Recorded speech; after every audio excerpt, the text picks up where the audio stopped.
thanking you, friends and family, for coming to this home. Siam, this is old sign language. You can try it if you like. It means thank you and welcome. So we can all welcome each other here and just look at each other. And we can thank each other for coming. Just say, Haish Kasiem.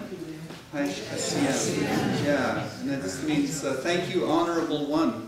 That's what that means. And old sign language, our people must have had really strong arms because they gave thanks for everything. And they're very, very thankful. And it's very true. So my name is Chiokten, Paul Wagner, and we're going to play some music for you and share some stories from our people here in the Northwest Coast. And I'm so thankful that everybody's here. I'm just happy to see everybody. So please help us sing a song if you could. It's a tradition of our people to begin with a song because we welcome our ancestors here to help us. The ancestors are very important to our people. And so when they come to help us, it gives us strength. And then it acknowledges them and lets them know that we still respect them. We've never forgotten them. We still have love for them. So if you could help with that, it'd be great to sing and clap your hands. I'd like to invite people up to sing a song. Whoever wants to come up who knows the songs, come up and help us. Yeah, come on. Please.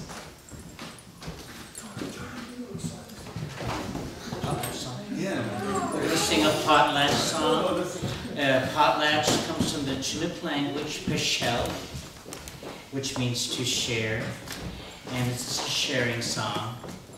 And when we're done singing the song, we'd like all the men to say, "Oh!" And then we'd like all the ladies and girls to say,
for you, and I'm sure everybody's heard a Native American flute song, and some people call it the love flute.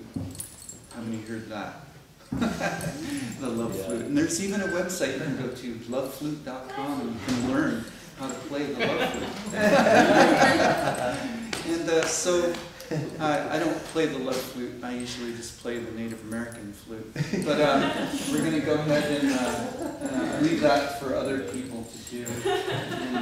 And so I'm going to go ahead and begin with a song, a new song that I've been working on, a new CD that I'm working on. And the title of the CD is Time of Paradise. And what I see in the music that I was playing at that time, when I had to decide what would I name this album. And when I listened to the music, it felt like a time of caring and a time of loving and sharing and helping one another.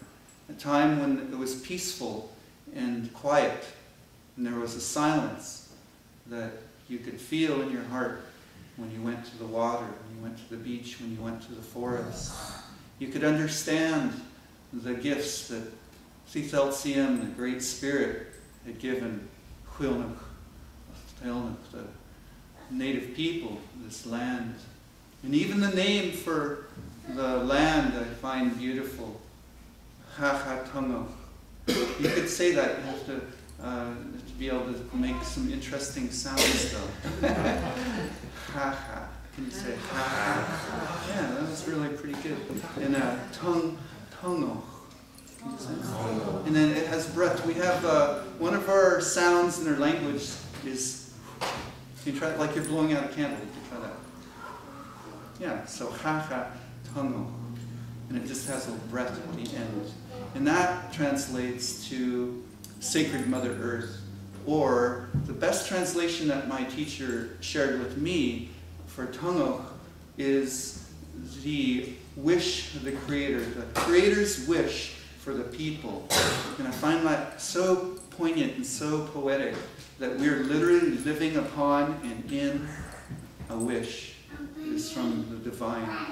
So we're truly blessed to have our mother to walk upon, to share with, to learn from, because that's where we learned from our Mother Earth. So I'm going to go ahead and share a song with you. And if somebody could play a drum, anybody who feels like playing the drum tonight? With Stimmy, please. Thank you. And it could just be a pretty slow, like a heartbeat. A little faster.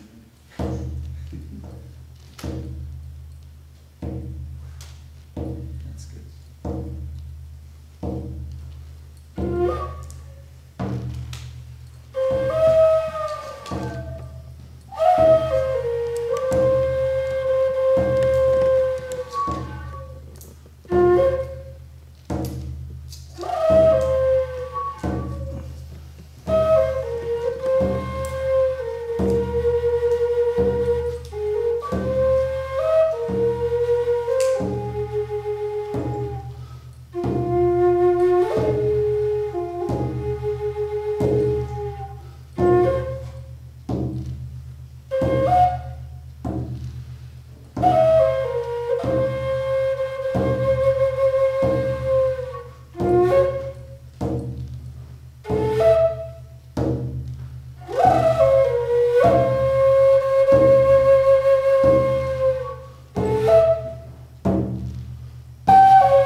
been studying shakuhachi. Some of you may know shakuhachi. It's a Japanese flute, and it's bamboo.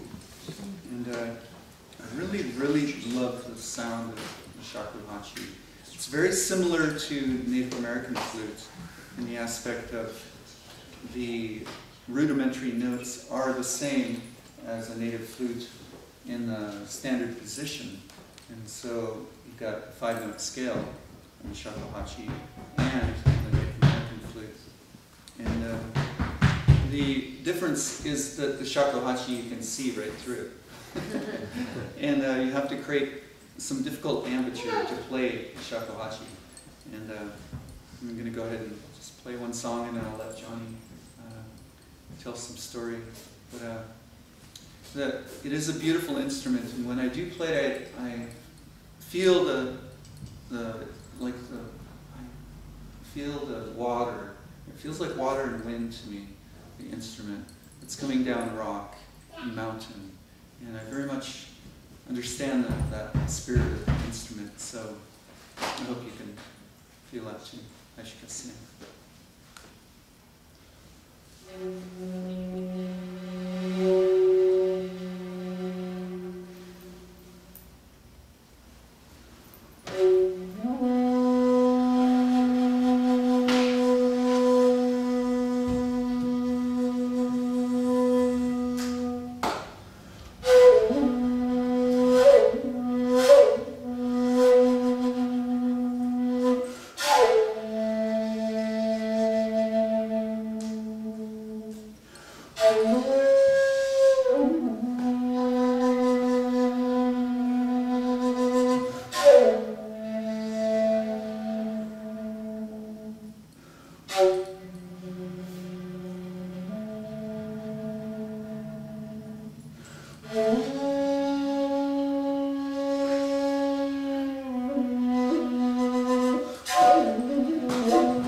everybody to sleep.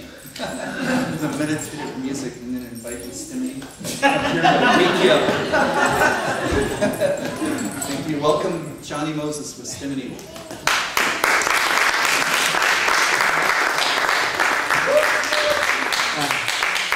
I'm not going to tell you bedtime stories.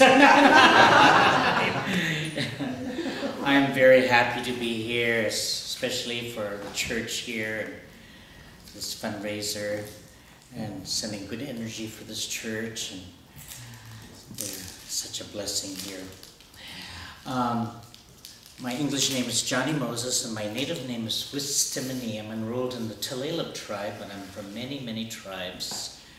And through the storytelling tonight, hopefully you'll hear a lot of the languages. I speak 9 native languages fluently, so I'll share some of those native languages that are spoken here in the state of Washington and British Columbia. The first story I want to share just a short story and an animal story. The first story was a favorite of my beloved Aunt Vi Hilbert, who's my grand-aunt, my grandmother's sister. And her favorite story, she called it her signature story, was Lady Louse. She'd always start out with that. And Louse is not from Laos, the country, but Laos, or lice. And it's a story about a lady who's a lice or louse. And in our stories, all the animals are people with animal names. So they'll remind you of your friends and relatives. And I'll share it in the Lushootseed language. I'll use Duwamish dialect, the language spoken here in Seattle, Zedzi-Alich. And Zedzi-Alich means a place crossing over. It also means a place of lots of light and rain, lightning and rain and hail. So if you listen to the story, every time I stop talking, can you say Habu? Habu. That means we are listening. You're letting me know you're listening to the story and you're not asleep yet. Until my cousin plays some of Aslafli Kwasi Bashchad. Long ago there lived Lady Louse. Altiahit Al. She lived in a real big house. Atalquigui Siyayas. She had no friends or relatives. Her house was kash chalquil, very, very dirty. Everything all piled up. Just little trails to walk through her house. One day she took it, her broom, and she swept it. And when she got to the very middle of her house, she got lost. And that was the end of poor Lady Louse. Dishoys. That's all. And I want to encourage you, for you, to do some homework. Make up a Lady Louse story or Mr. Louse, and you can email me if you want to. It's johnnymoses.com if you want me to tell your story. And here's the Lady Louse story that it's a modern version. It was told by a 10-year-old girl in Canada from the Musqueam tribe. And I'll share it in Samish language. They say Ines. Ines. Ines, not Ines. Ines. And in this story, Lady Louse is a sponge. Nishquaneti sponge. Nishquanetit. Long ago, back in 1976, there lived Lady Louse. She was a sponge.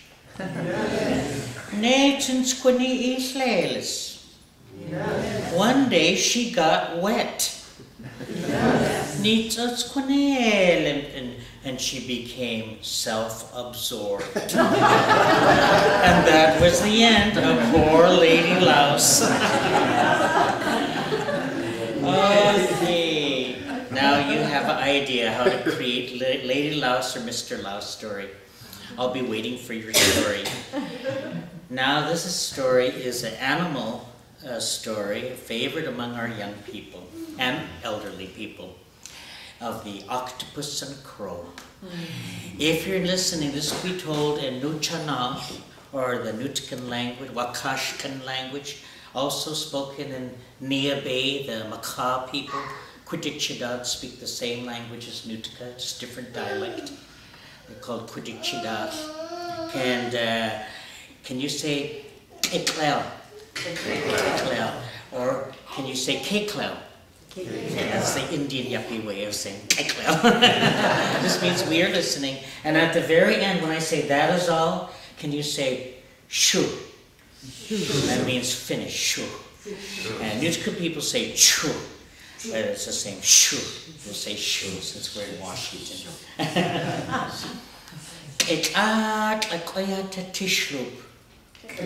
Long ago, the animal people lived. You know, everything happened a long time ago. And the animal people used to talk to one another and tell one another, don't go to the beach when the tide is way out, because that mean old dirty thing's out there, the octopus lady. Tishloop, we call her. It's like putting tissue and loop together, tishloop. That's octopus lady, tishloop. Don't go out there because she's real mean. She'll eat you up. And they'd all listen, all the animal people. But there was a Mr. Know-it-all in the crowd. He used to talk to himself. He used to say, those animal people don't know nothing. I know everything. And that was ka-ka. Can you say ka-ka? Not ka-ka. Ka-ka. And that was Mr. Crow. He knew everything. So he went visiting the animal people. He walked to the first house.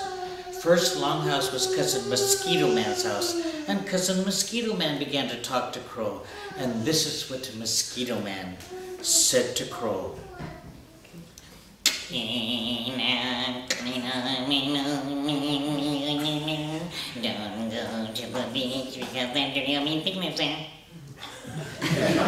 the crow would say, I know.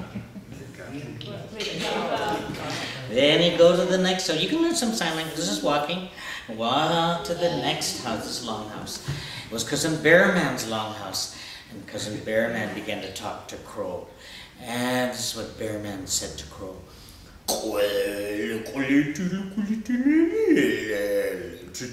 Don't go to the beach because the octopus lady lives there. Then the crow would say, I know. And the crow went to the next house. He went to Cousin Flea Man's house. But Flea Man's house was so tiny, he couldn't get in, so Crow just peeked through the doorway.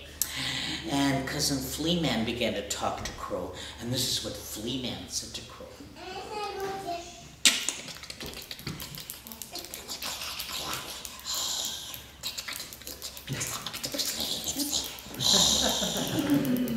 And the crow would say, I know. Then he went to the next house. I'm going to the next house. Oh, he went to Cousin Slugman's house, banana slug. And everything was big a long time ago, so it must have been a Slugosaurus. And it was a real long house, so he entered Slugman's house, and he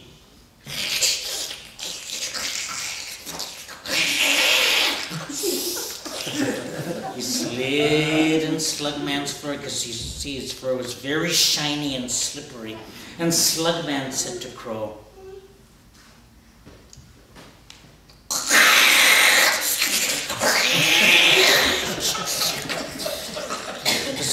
Slugman said in English.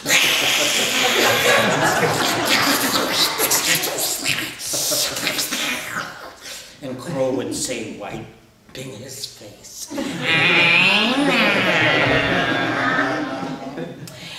And he slid out of the house, and he went to the beach when the tide was way out, talking to himself. Shwa-ha! Those animal people don't know nothing. I know everything. And there, bubbles, bubbles, bubbles were coming out of the water. And he had never seen the bubble people before. So he looked at the bubbles in the water, and out of the water, this big, huge head popped out of the water. And who do you think it was? Octopus tissue. Oh, she was so happy to see the cat, the crow, and she'd say some nice things like,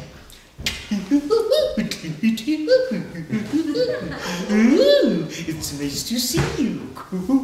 And Crow would say, I know.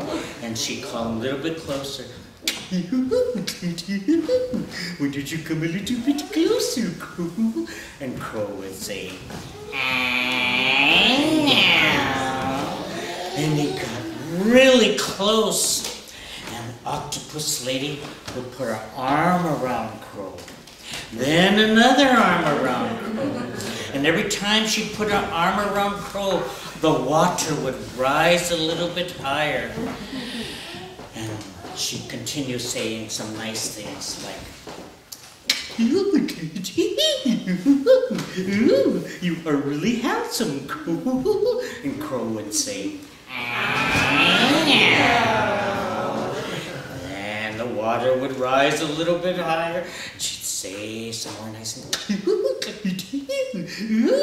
You smell really nice, Crow. And Crow would say, I know. And the water would rise a little bit higher. Oh, the Crow was getting mad. He was hungry. And he'd say to Octopus Lady, I'm hungry. When am I going to get to eat? And Octopus Lady put another arm around him and she'd say,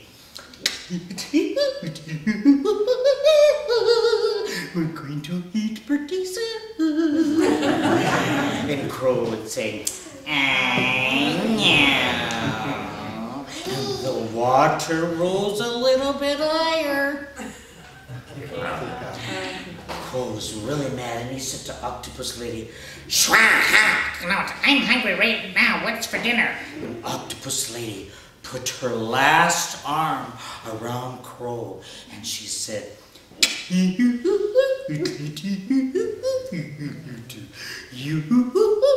are the dinner, Crow. Poor Crow. The water was way up here and the poor Crow said, I know. And that is all. Thank you.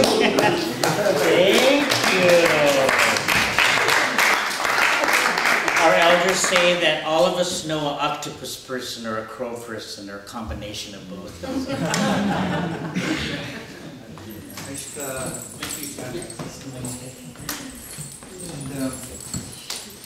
I love the stories. They're so fun, and Johnny is such a master. So we're so thankful to share the stories.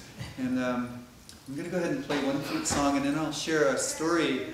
My mom has many, many true life stories, and I wanted to share a couple of those with you. And she's down at the waterfront right now. They have the Salmon Homecoming Powwow.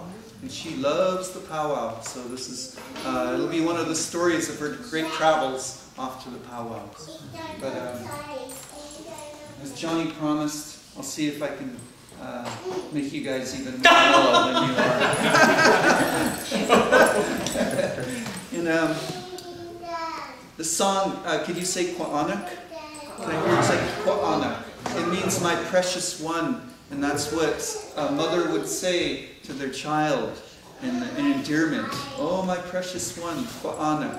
And so when I learned this song, or I received this song rather, and I listened to it, and as I was playing, and I really heard the love of a parent and for their child, be a father or mother.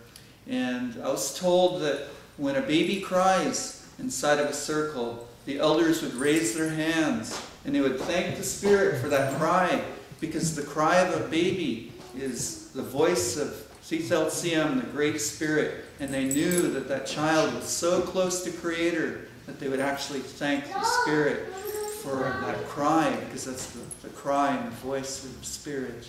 And I think that some parents that have to do that, listen at 4 in the morning, might disagree. They haven't slept for 2 days maybe. But, so yeah, that would be hard. But the song just literally means, oh precious one. So we could imagine the forest. How many ever been to an old growth forest? Oh yeah.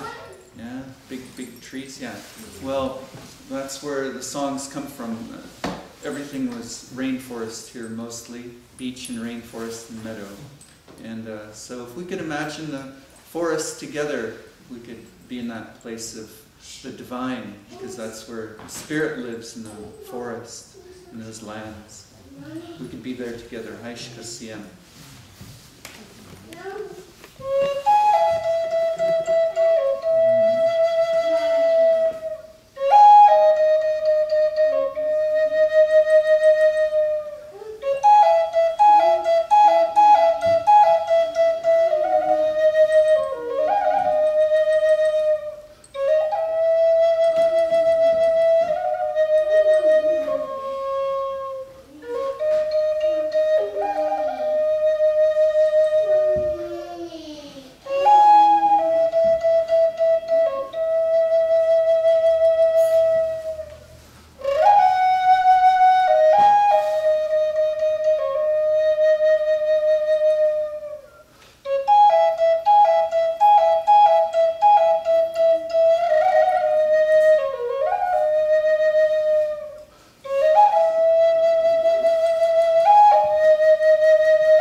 listening to this story, we'll just stay with Habu and the word of this land in Lushootseed.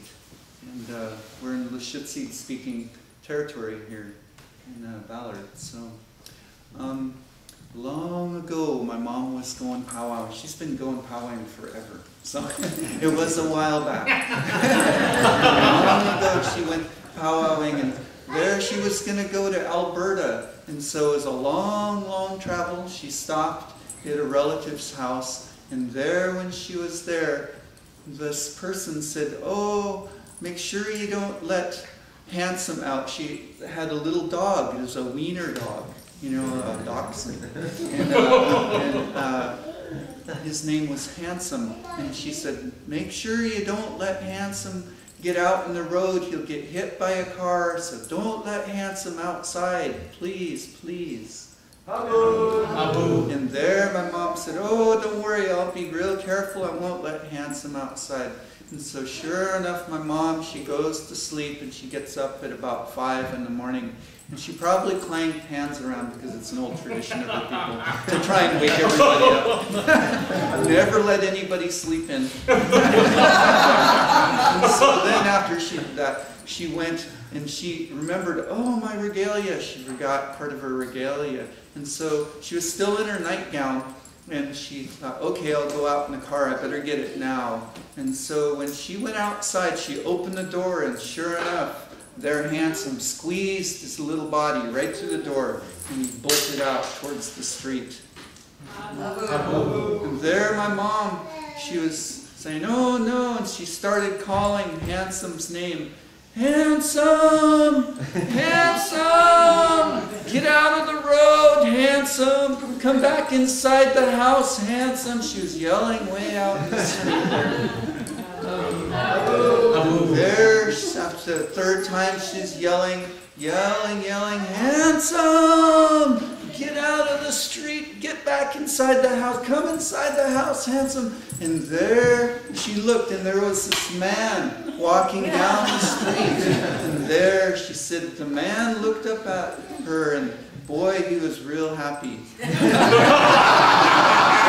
said that maybe he was out partying, maybe he was drinking all night, but boy, it sure made his day. He was so happy. and so she said that she was the one who actually ended up coming back inside, and Handsome stayed outside.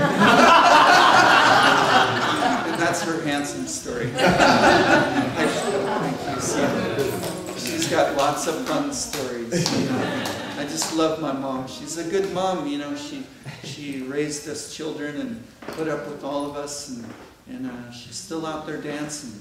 She's dancing tonight, and she dances in the old way of her people. And say when you dance, you hold somebody in your thought. Maybe if it's yourself, if you're in pain, you can do that too. But often the elders always pray. They say it's not easy to be an elder. You know why? Because you got to get up before the sun at 5 in the morning and you pray for people. After you beat the pants around. But no, it's real serious. She said you pray, you really pray, and that's what takes care of the grandchildren. Our people even pray for the souls that have not come to this earth yet. And that's a big responsibility. She says it's not easy being an elder. And it's true. So I really thank them. And I thank all the Sitla, our elders. Thank you, Haishka Sitla. Thanking the grandparents and grandmothers. And I really thank them from the bottom of my heart. And we'll go ahead and maybe we'll sing a song, I guess. Yeah, maybe a fun song. And, this is a real beautiful song, since we're talking about the language here in Lushootseed, in Tsitsialich. And so we'll sing the song together. Could you say Yobach? Yobach, that's king salmon. That's a real big salmon. And Tia, could you say Tia? Tia. That means this, or in the song this is. And Hada, could you say Hada? Hada. That means sacred in the water, from the language here. And the word for sacred in general is ha-ha. Can you say ha-ha? Ha. And now you know even laughter is sacred. The stories are so sacred, right? Because we all laugh when we say that together. And so that's what I like to say anyway. And maybe some elders might scold me. I don't think so. They love to laugh. Our dear late Aunt Vi, she said, our people never did anything if we couldn't make it fun, she said. And she was such a beautiful elder. We dearly love her still.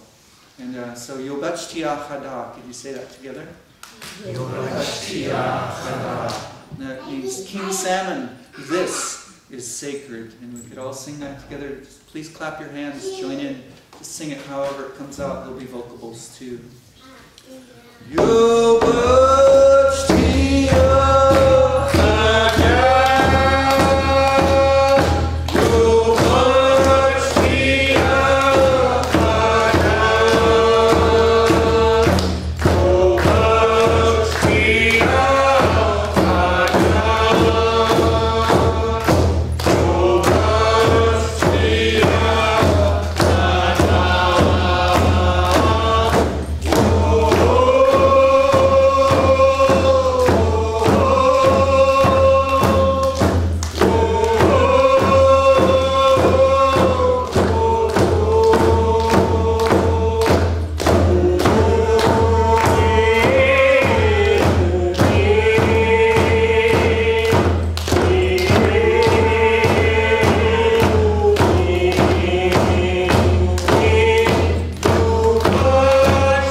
Thank you so much for honoring the salmon. You know, the salmon are so important. They're the food of the Coquitlamachn. We call the orca whale, the killer whale, the blackfish here in these waters, Coquitlamachn, and they're sacred. And the salmon is sacred. It's our sacred food. They do a ceremony, last all day. They dance the bones of Shchena around the Chuckatlam. And they dance it all the way around, and they return those bones to those people because they're people. We believe that everything is people, even the waters and the rocks, and the trees and the plants and the animals. And so to pay respect to those people so that they will always bring their gift to us, we do that ceremony. Return the bones, the first bones of the salmon. That way, the gift will never end. The gift that Great Spirit gave us will last until the end of time if we never forget the laws and the rules that Great Spirit laid down in front of us. And our people have never forgotten that, and I'm thankful. And food is very sacred, so my cousin Westimony, he shared a different version of this song, and I'll blame it on him. And so, and so please help me with this other version of the song. It's really fun. You'll all recognize this food, so please help out. I want to hear you sing this one too. Here we go. Top ramen this is, top ramen this is, top ramen this is, top ramen this is, top ramen this is, top ramen this is, top ramen this is, top ramen this is.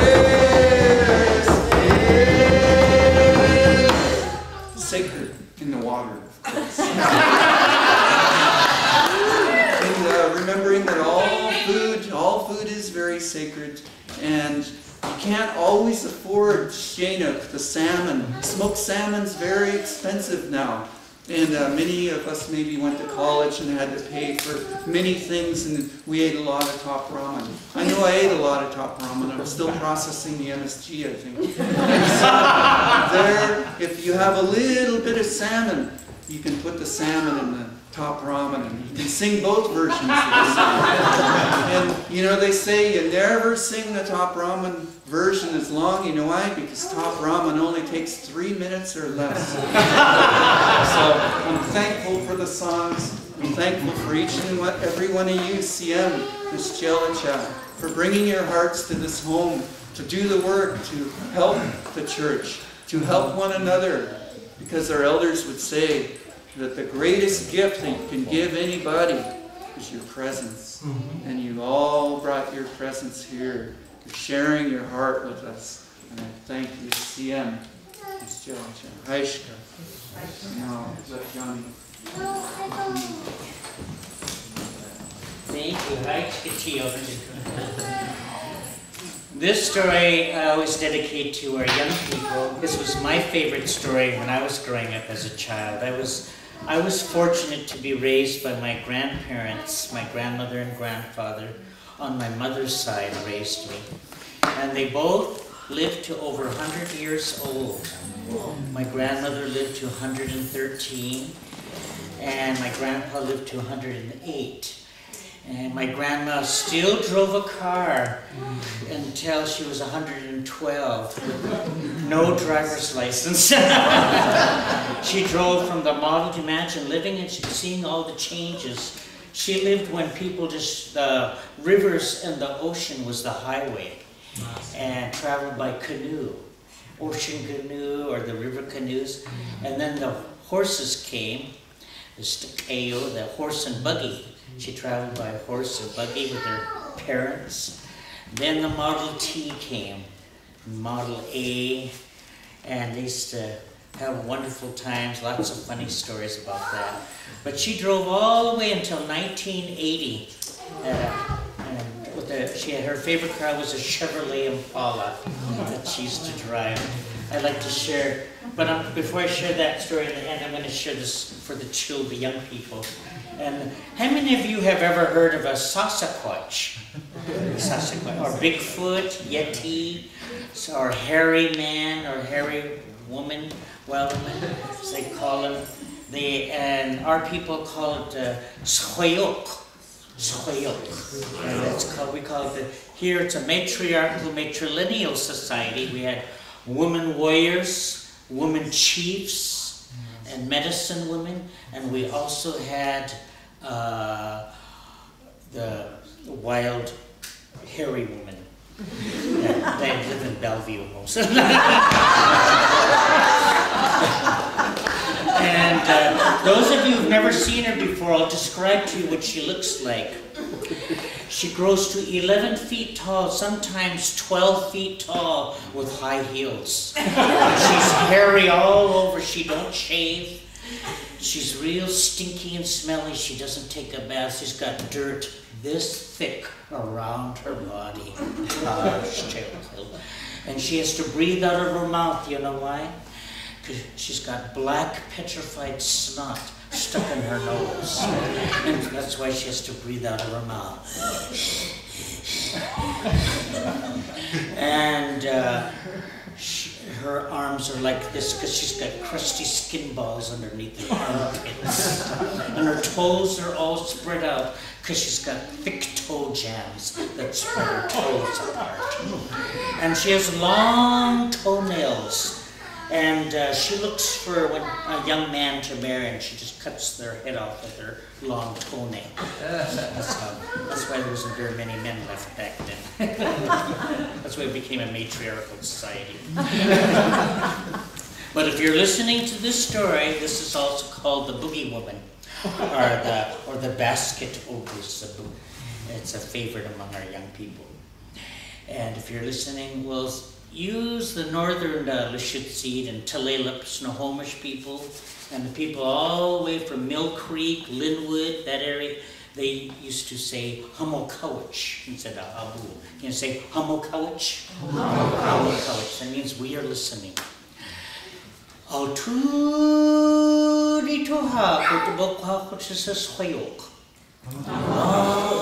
ago, the elders would tell the children, you better listen to us now. There's a hairy wild one that lives out there, loves to eat children, this boogie woman. And the children would say, we don't believe in all that old-fashioned stuff. And that's the part you'll play in the story. You play the part of the bada, the children, badacha. Can you say that? We don't believe in all that old-fashioned stuff. But the only one that would listen was the hunchback girl. She kind of listened. Hamokawich. The children be playing outside, and that's your part. You can play the part of the children. The children be playing. And Kaya, grandma, would call them in the house. Hey, children, come in the house. I got something to tell you. And the children would come running in the house. You got that part? Okay. And grandma look at the children and say, hey, Kalabakata, the children stink. You smell funny. You better take a bath. And the children would say, why? That's what you're supposed to say. Why? And Sapa, grandpa, would say, hey, you know why children gotta take a bath?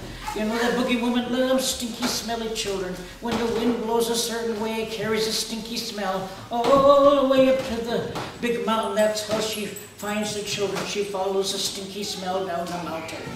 And the children would say, we don't believe in all that old-fashioned stuff. But you gotta say in a real bratty way.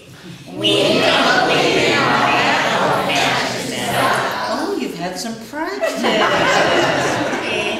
And the children get ready and go outside and play. You got your children ready? And the second time, Kaya, grandma, would call them in the house. Hey, your children, come in the house. I got something to tell you. And the children get ready. You got your children ready? And they look at them. Hey, your children, why don't you? Said, why don't you clean that snot off your nose? It looks terrible. And the children would say, why? These children never cleaned their bucks at their nose. They had snot that hung all the way down to their knees. And when the wind would blow, their snot would swing back.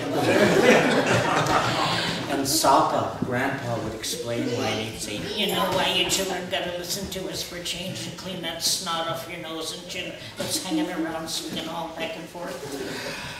And the children would say, why? Well, we don't believe in all that. But the only one that kind of listened was the hunchback. The children would get you ready and go outside and play. And finally,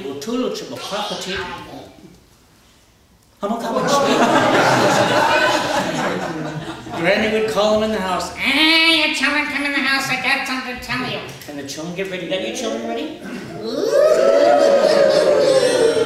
And Kaya, Granny look at the children and say, hey, why don't your children listen to us for change and clean that balls of wax out of your ears? And these children never listened.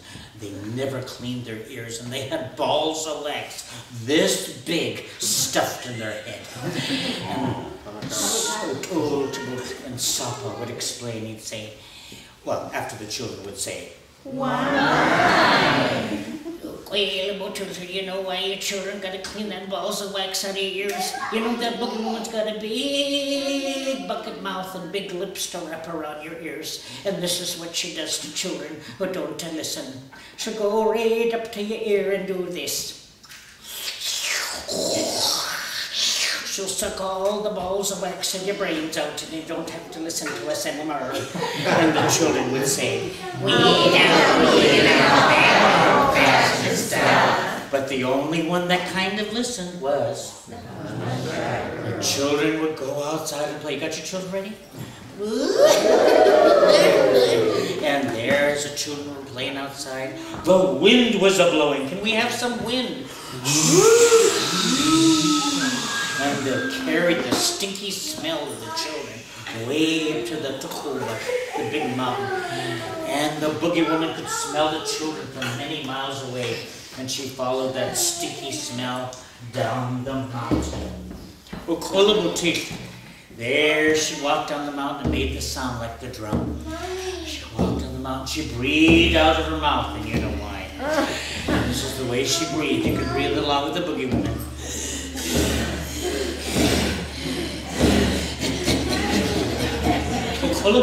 When she got to the bottom of the mountain, she hid behind some bushes and trees. You got your bushes and trees? The bushes and trees. And you know why she hid behind the bushes and trees? Because the bushes and trees said, "Hide behind us." So she did. She hid behind the bushes and trees. There, she came out of the bushes, and in her right hand, she had squalachad, these sweet, juicy berries that used to be candy a long time ago. And she called the children with her sweet, juicy berries in her hand. She said, "Would anyone like some berries?" And all the children ran to her hand, and they ate those sweet, juicy berries out of her hand. Are you eating your berries?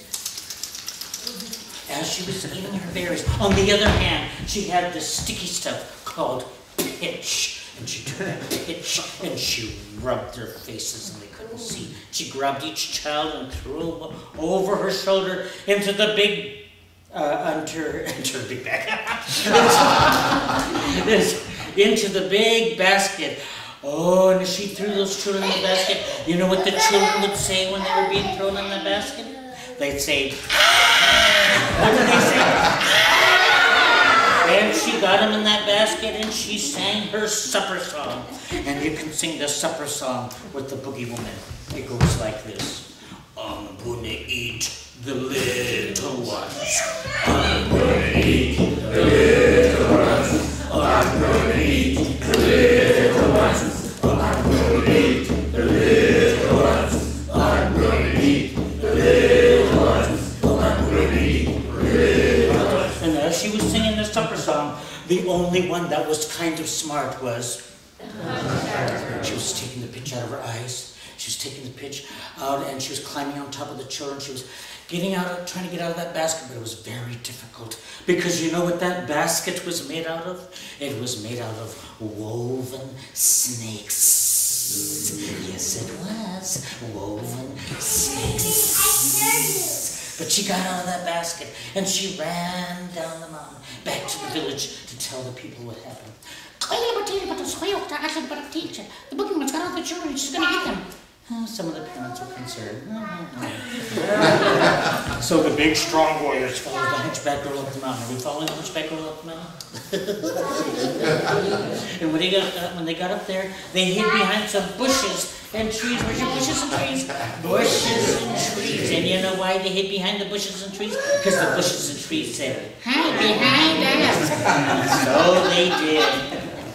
And there, the boogie woman was doing her boogie dance around the big fire, singing her supper song, and you could sing along with the boogie woman. I'm gonna eat the little ones. I'm gonna eat the little ones. I'm gonna eat the little ones. I'm gonna eat the little ones. I'm gonna eat the little ones. There, the big strong warriors, when they took a look at that boogie woman, they got scared and they said, "Whoa, we can't do nothing. She's too scared."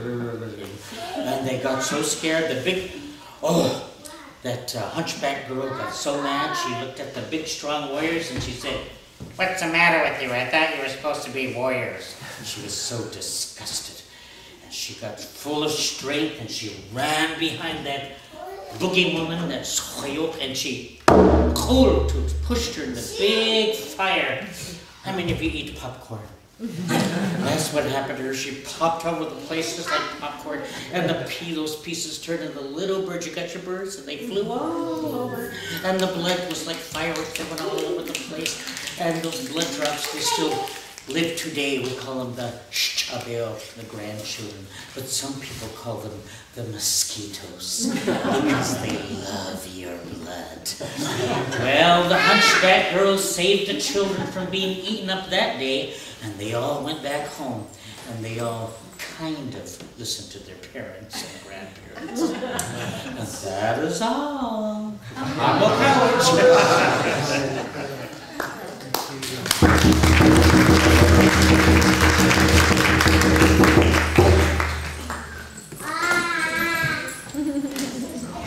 Well, it's a perfect story for our tang, our dusk, and our snake, the nighttime. Thank you, Johnny.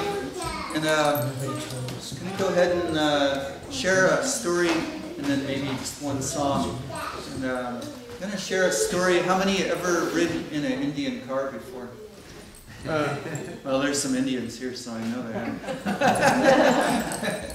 But an Indian car usually has a lot of rust, and sometimes you got to pick the door up, and sometimes they're held together with duct tape. And so this is a story of my old Indian car and an experience when I was traveling over to PCC. And if you're listening to this story, could I hear, we'll just stay with Habu, could I hear you say Habu and you hear a pause in the story. And there I was traveling in my car, and I thought, well, I need to get some food, so I went off to the PCC, the natural market, because I'm a pretty natural guy for the most part, you know, and I like to eat good food. So there I pulled my car into that lot, and there when I shut the car off, this time it just kept running, and it just ran and ran and ran, but it had a real weird sound, real weird rhythm. And there I didn't do anything about it. I thought, well, you know, the old teaching is that everything happens for a reason, is what the elders said. So I just let it run and let it run there, and I got out, you know, but to get out of that car you actually did have, because it was only a two-door, and you had to lift the door up because it had rusted, and there you lift the door up, and then I shoved it back in, lifted up, and closed the door, and just let it run, and I was just chugging away, and then this car pulled up next to me. It was shiny and red, and it sounded like this. And there, this tall man got out, and there he opened the door, and the door sounded so nice. It was so beautiful. And then I looked at this man, and I complimented on his car. I said, "Nice pony, eh? Nice pony." And he was so proud, and he said, "Yes, it's a 2008, it was back in 2008. It's a 2008 Toyota Hybrid." He was so proud. And I said, "Oh, a hybrid, huh? Those are really great cars." I told him, "You know, my car's a hybrid too." And he looked over at my car, and it was just it's barely running, and his eyes got kind of big. And there I said, "Yeah, you know, we've had hybrid cars for a long time, us Indian people. Actually, we were the first ones to create the hybrid vehicle." And his eyes got real big. He looked like he was going to cook. We have a word in our language when you eat too much food, because we lived in the most abundant place in the world here in the northwest coast. And we have a word for when you eat too much food and you explode. It's cook. Can you say cook? And so I didn't want him to cook, because he looked like his eyes were going to bulge out of his head. And so I better let him off the hook. And I said, "Yeah, you know, but our hybrid vehicles are just a little bit different than these ones here." And I said, my 1988 hybrid vehicle here is not gas and electric, it's gas and push.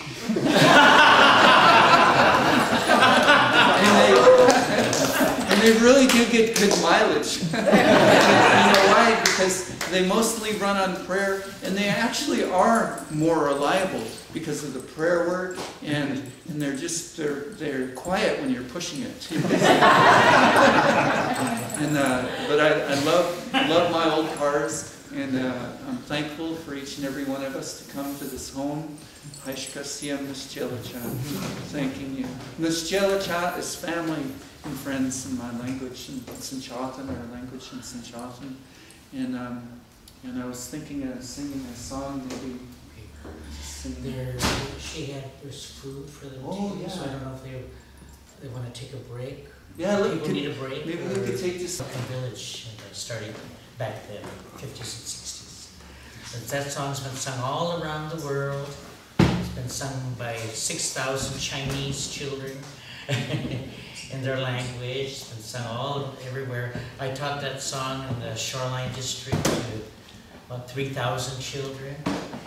And so the song has traveled all over the place, the Cedar Tree song. Anybody can sing it. It belongs to the public. And what she explained was that it was a song about her father composed a song about being taken care of, the love of your mother and father that love you so much, and they take care of you, they do anything for you.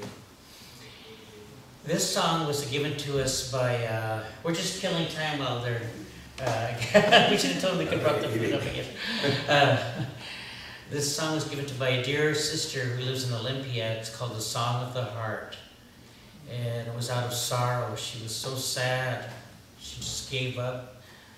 Sometimes we have those moments we just give up and we don't want to go on anymore. We just feel like we're alone maybe, or it's darkness. She felt very, very sad. And she was rejected by her own family. She just felt all alone. And then her cry, she couldn't stop crying. This cry turned into this song.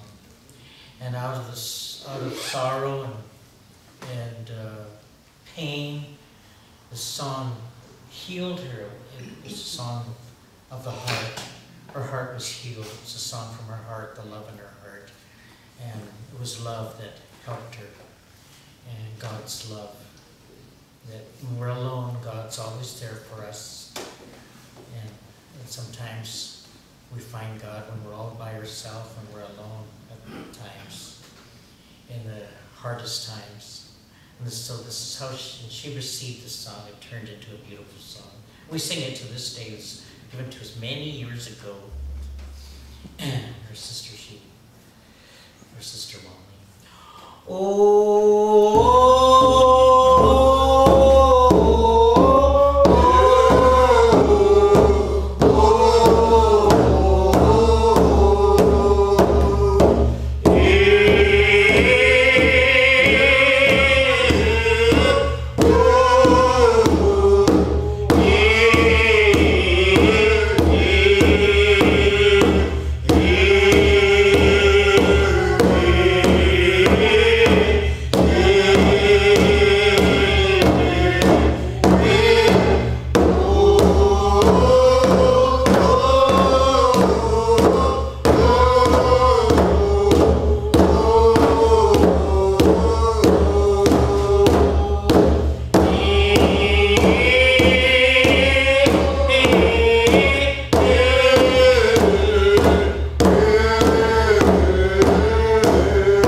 Jose. This next song is a song that belongs to the Indian Shaker religion, and it's a song that was given to us by another elder back in the 80s from the Quileute tribe. Her name was Helen Harrison. And the story of this song, it comes all the way from Smith River, California, from the Tolowa tribe in Smith River, California, Northern California. And this lady, she was in great sorrow. She had lost her family, lost her children through the epidemic, the smallpox epidemic. And through the loss of all her people, this song came to her. She was crying, looking up at the clouds, and crying out to God because she was so sad, because she had lost her mom and her dad, her children. She lost a baby girl, and her son, her husband. They all died from the epidemic, smallpox epidemic. This was many years, this was like 1902. That was the last epidemic that hit the people there. And this song came to her in her native language, and then later it was translated into English, so it was just singing the English version. And she was also a medicine woman. She was a medicine person.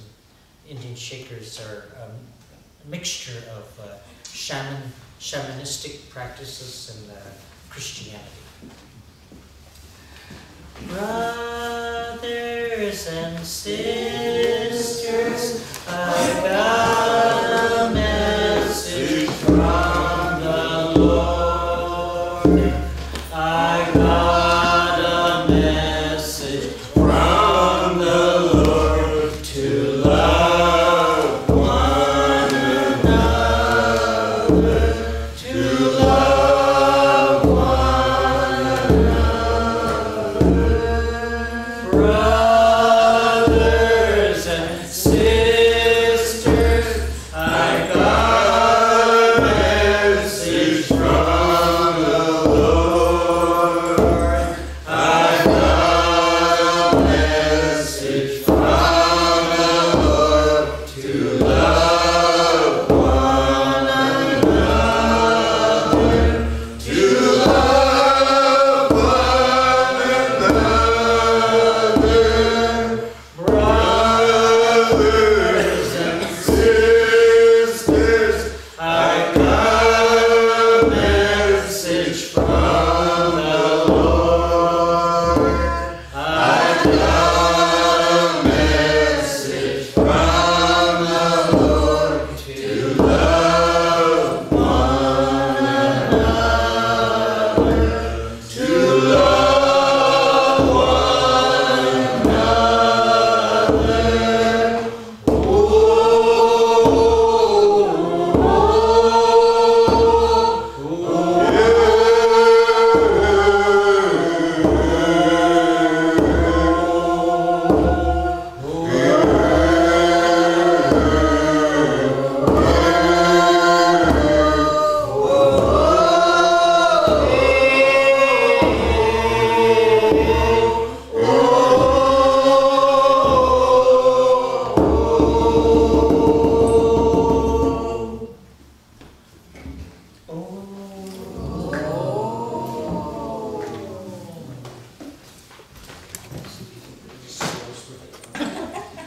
another. My grandmother used to like to smoke cigars. Very shell-shocked. I'm shell shocked now. That's great. Haishka Siam Pashwatas, thank you, Honorable One, for doing that work and sharing with Estimony and helping him become more bulletproof. That's beautiful. And so I was just going to go ahead and I was thinking of playing this one flute song. Okay. And then we'll do the story. Yeah. So I'm going to just close with one flute song, and then him and I are going to share a story with the flute. And it's a very beautiful story. I just wanted to end with this Eagles song, and just for the closing part of the flute. So thank you for listening. Thank you for being here and sharing and helping. And thank each and every one of you. Merci.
Dear loved ones, we're going to close with this story, and then I guess we'll sing a song told together too. But this is a story that's my favorite story. I'm just so happy that you're here, and thank you for being here longer than usual. We didn't know we were going to go longer, but it's just the way the Spirit moves. And you know, I'm a survivor of cancer. I had cancer when I was a child, and got into government boarding school. I was the last generation to go to government boarding school. And the cancer ate away. I got one lung, half of my intestines, and half of my stomach. So I always tell people I'm half Indian. But the Great Spirit saved me. They sent me home to die. And my grandparents were medicine people, and they healed me with the medicine plants and with the love, God's love. I had people from all different religions pray for me. Oh, that's why I love this church here, Interfaith, because, you know, God loves everybody. We're all one. We're not going to go to Catholic heaven, Protestant heaven, Buddhist heaven. We're all going to be in the same place together again, like we're here today, but with love in our heart. That's just my own belief. But I am so grateful for each and every one of you. And this is my favorite story I want to share with you. I hope it's an encouragement for you. It's called the Grandmother Cedar Tree Story. And every time I stop talking, you can sing or say, I am. That just means we are listening. Or I am listening. Nithina tanam stinyatithi.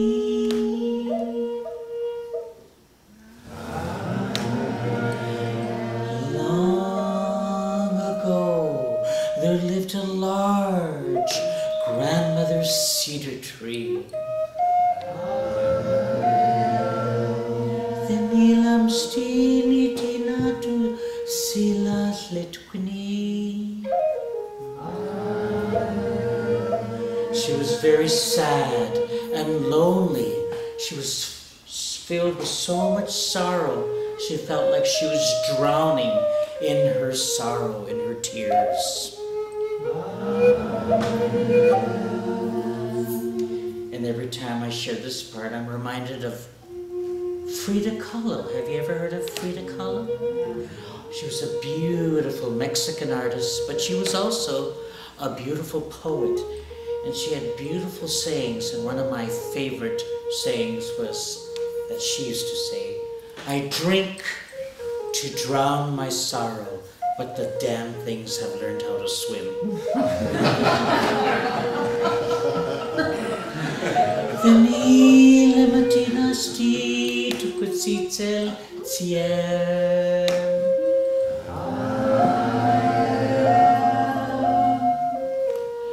The Great Spirit could feel her sorrow and sent as the south wind to carry a seed, a baby seed, and plant it next to grandmother cedar tree. And the seed was a baby cedar.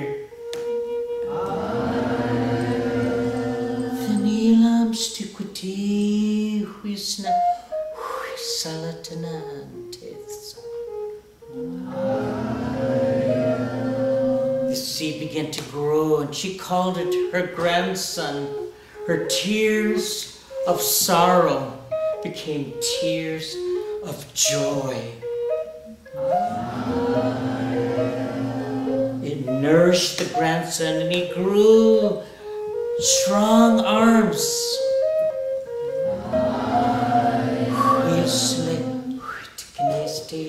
Strong branches, and the deer, the smythe, loved to chew on branches.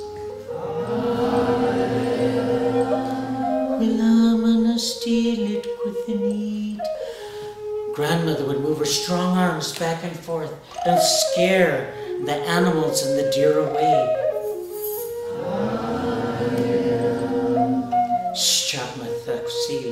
Grandson felt so good, he grew some more. You can grow with grandson. Are you growing? Sometimes the north wind would come. It was so strong, he was so thin and weak, felt like he would bend and break.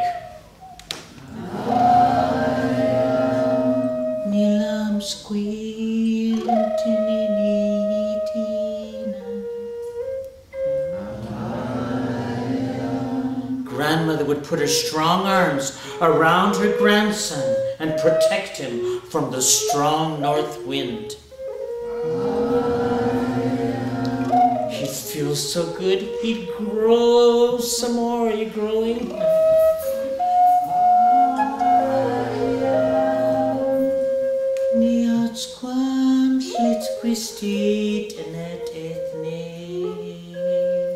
Sometimes the sun and heat was unbearable, felt like his skin would burn.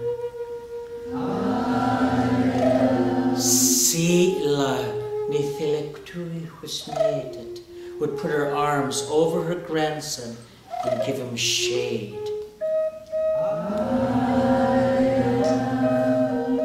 He'd feel so good. He'd grow some more. Are we growing?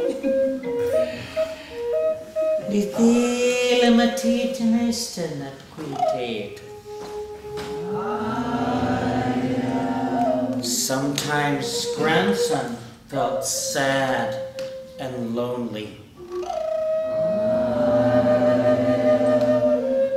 and didn't want to live.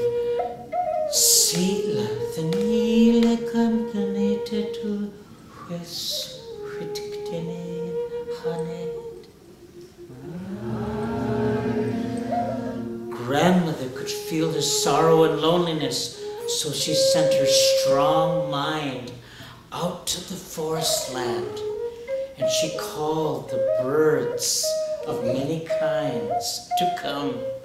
And they came, and they landed on her strong arms, and they sang beautiful songs for the grandson, and they carried his loneliness and sorrow away.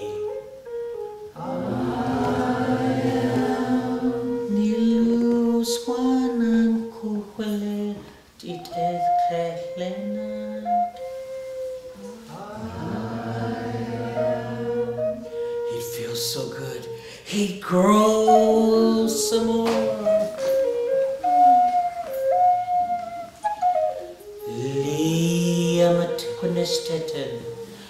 Many seasons, many years passed.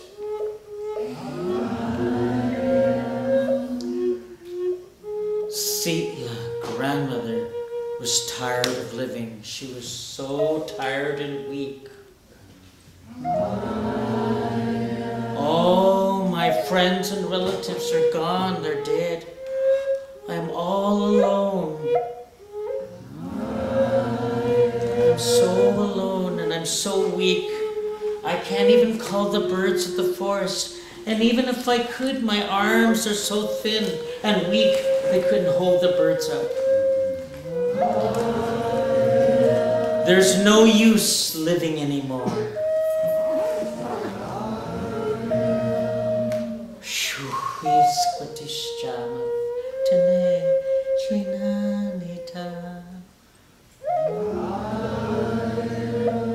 Grandson felt his grandmother's sorrow and loneliness.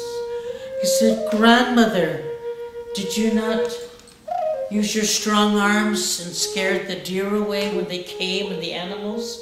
Grandmother, I have strong arms. When they come to bother you, I will move my arms back and forth and scare them away." Are you moving your arms back and forth? Scare them away. "Grandmother, when the north wind came, did you not put your arms around me and protect me from the strong wind?" Grandmother, I got strong arms. I will put them around you and protect you from the strong north wind. Grandmother, when the sun and heat was unbearable, felt like my skin would burn, did you not put your arms over me?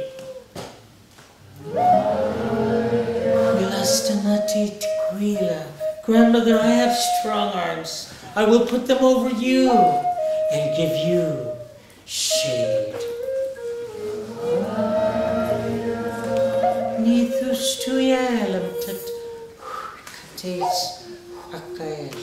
Grandmother, when I was sad and lonely, did you not send your strong mind out to the forest and you called the birds?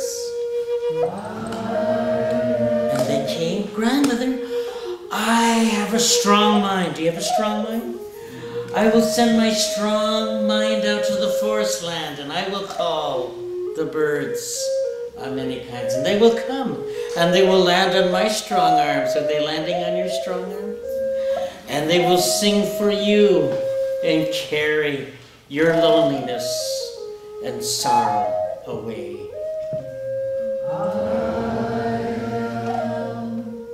Ilam sutana linat kunetetina.